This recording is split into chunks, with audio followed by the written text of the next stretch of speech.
ప్రతి ఒక్కటి అన్నీ మాకు డెవలప్మెంట్ బాగా అయింది. కానీ మాకు రేవంత్ రెడ్డి వచ్చినప్పటి నుంచి మాకు ఏం పథకాలు రాలేదండి. మాకు అసలు కనీసం బతుకమ్మకు చీరలు ఇస్తున్నారు, అవి కూడా ఇవ్వలేము. మేము చాలా ఎదురు చూసాం కానీ కొత్త గవర్నమెంట్ వస్తుంది ఏమన్నా పనులు చేస్తుందని, ఏం చేసింది ఏం లేదండి రేవంత్ రెడ్డి వచ్చి.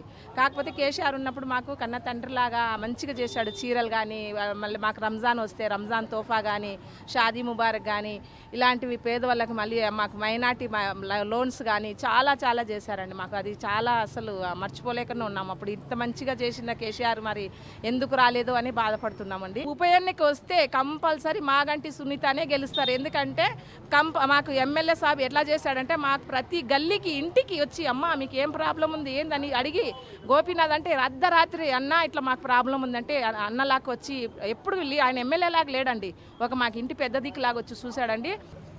కాంగ్రెస్ ప్రభుత్వం వచ్చిన తర్వాత మేము ప్రజల్లో చూస్తున్నాం, చాలా బాధగా ఉంది. ప్రతి విషయంలో కానీ వాళ్ళు ఇచ్చిన స్కీమ్స్ ఏదైతే హామీ చెప్పారు ఏది కూడా నెరవేర్చలేదు. ఇంతవరకు ప్రతి 6 గ్యారంటీలు ఇచ్చారు. ప్రజలన్నీ అది నమ్మి వాళ్ళకు ఓటేసి వాళ్ళకి గెలిపించారు. గెలిపించిన తర్వాత మేము ఎన్నో కష్టాలు పడుతున్నాం. అదేవిధంగా లాస్ట్ టైం బీఆర్ఎస్ గవర్నమెంట్ ఏదైతే ఉండేనో చాలా మంచిగా మాకు ప్రతి సహాయం చేసింది.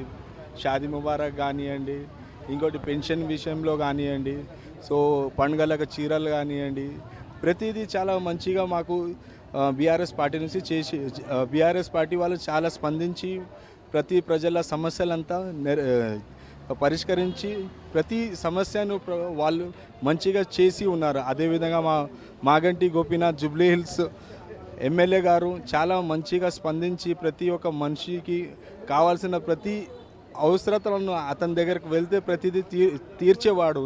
చాలా మంచి మనిషి ఆయన. ఇప్పుడు మా మధ్యలో లేడు, కానీ ఇప్పుడు బై ఎలక్షన్స్ వస్తున్నాయి జూబ్లీ హిల్స్లో.